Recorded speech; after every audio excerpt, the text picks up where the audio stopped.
Hello and welcome to Mega the Micro's spoiler-free review of Clair de Lune, a self-described sci-fi story-driven puzzle adventure game, there's a mouthful, from Tactics Studios. Now if you're interested in a deep dive, microscopic review of this game in its entirety, please check out my text-based review on Reddit, link below, which unpacks every one of this game's micrometrics, from plot to sound design. For now, we're going to keep things a little more surface level. I'm going to recap Clair de Lune's 4 metrics, story, gameplay, content, and style, and hopefully help you decide if this game is right for you. So, let's start with story. Set in the distant future, the year 2000. Albeit one that still has sticky notes and paper calendars, Clair de Lune follows a father's surprisingly not-so-desperate journey through a series of environmental horrors, worst of all gravity, to reunite with his angsty teen daughter on an alien planet after a crash landing. A potentially gripping premise, Clair de Lune is tragically content to squander its tension on long-winded, often cringe-worthy dialogue and lukewarm humor. Okay, now hook me up with that facility AI. Not sure this is the best time to be flirting. You see, Clair de Lune is less a sci-fi Taken and more a bad Borderlands spin-off, complete with groan-inducing deliveries and a claptrap derivative. People say I'm annoying. It doesn't help that almost every one of our protagonist's responses to this poorly matched AI companion is... Okay. Or...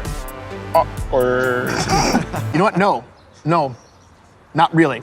So, if story is a critical factor to you in games, I may suggest looking elsewhere.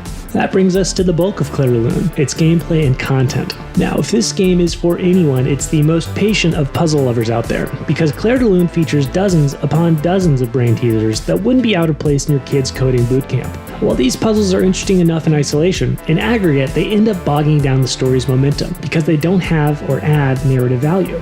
Of course, Clair de Lune's biggest puzzle is its map. It's one big, challenging, movement-based jumping puzzle, and it gives players plenty of opportunity to play with nanomatter, which is probably the real reason anyone's here. While it was all done better over a decade ago, the nanoprojectiles in Clair de Lune still do a nice job of adding dimension and depth to the map. Just don't expect a bug-free experience, because calling Clair de Lune polished would be a Simone Biles level stretch. The game suffers from bizarre frame rate and audio drops throughout, not to mention the occasional crash. So hey, if you do decide to give Clair de Lune a go for $40, just remember Dilbert's immortal advice when things go wrong. Shut up and reboot. And finally, our style metric, aka art, music, and sound design.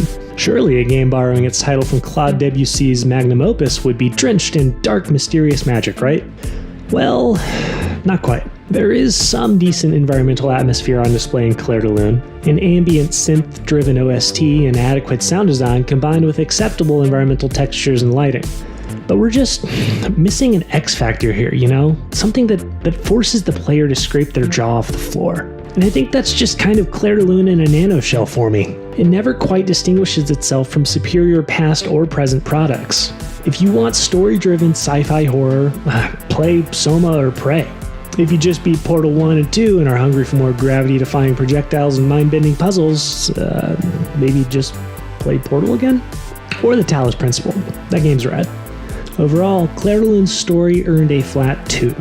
Gameplay and content scored a bit better, each earning a 2.75. And finally, style, which came out the best of the rest, clocking in at a decidedly neutral 3.